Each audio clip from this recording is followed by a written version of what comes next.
Mundo ng boxing, hindi sapat ang lakas. Kailangan ng tapang, disiplina, at puso. At ngayon, dalawang pangalan ang pinag-uusapan. Dalawang boxers na pinaniniwala ang may malaking kinabukasan sa boxing world. Eman Bacosa at ang sinasabing anak ni Manny Pacquiao. Pero sino nga ba ang mas magaling? Sino ang mas handa? At sino ang may tunay na potensyal maging susunod na alamat ng Philippine boxing?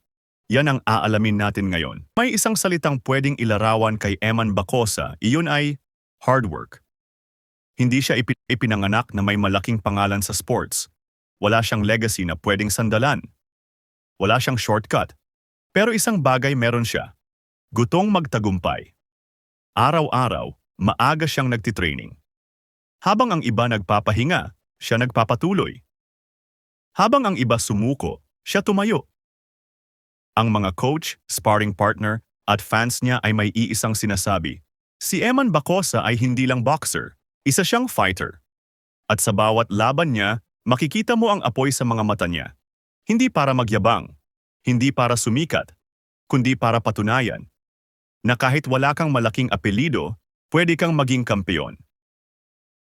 Sa kabilang banda, may isang pangalan na paulit-ulit lumalabas sa mga balita, blogs, at social media, ang sinasabing anak ni Manny Pacquiao, ang pambansang kamao ng Pilipinas. At dahil dito, natural lang na maraming tao ang umaasang malayo ang mararating niya. Dahil aminin man natin o hindi, ang apelyidong Pacquiao ay hindi ordinaryo. Ito ay simbolo ng karangalan, bilis, lakas at tagumpay. Kaya maraming nagsasabi, kung merong susunod kay Manny, anak niya yon. Talent runs in the blood. Pero may pressure. Pressure na mapantayan ng ama. Pressure na hindi madapa. Pressure na patunayan na hindi lang pangalan ang dala, kundi tunay na talento. At sa bawat suntok niya, nararamdaman ng mga tao ang tanong, kaya ba niyang maging kasing galing o mas magaling pa kay Manny Pacquiao? Sa kabilang banda, mas magaling pa kay Manny Pacquiao? Ito ang pinakamainit na tanong. Kung maglaban si Eman Bacosa at ang anak ni Pacquiao, sino ang mas malakas? May dalawang panig. Team Eman. Mas may puso. Mas pinaghirapan. Di natatakot kahit kanino. Team Pacquiao Legacy. May natural talent. May training, may resources, may coaching. History creates legends. And bloodline builds stronger ones. Pero tandaan, sa ring, walang pangalan. Walang koneksyon. Walang pribilehiyo.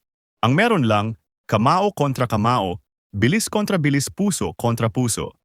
At doon natin makikita, sino ang tunay na susunod na mukha ng Philippine boxing? Kaya ngayon, ikaw ang tatanungin namin, sino ang mas deserving maging susunod na hari ng boxing? Comment below, our Team Eman or our Team Pacquiao Legacy. At huwag kalimutang mag-like, share, at mag-subscribe. Dahil dito, hindi lang kami nagbabalita. Gumagawa kami ng kwento ng tunay na laban.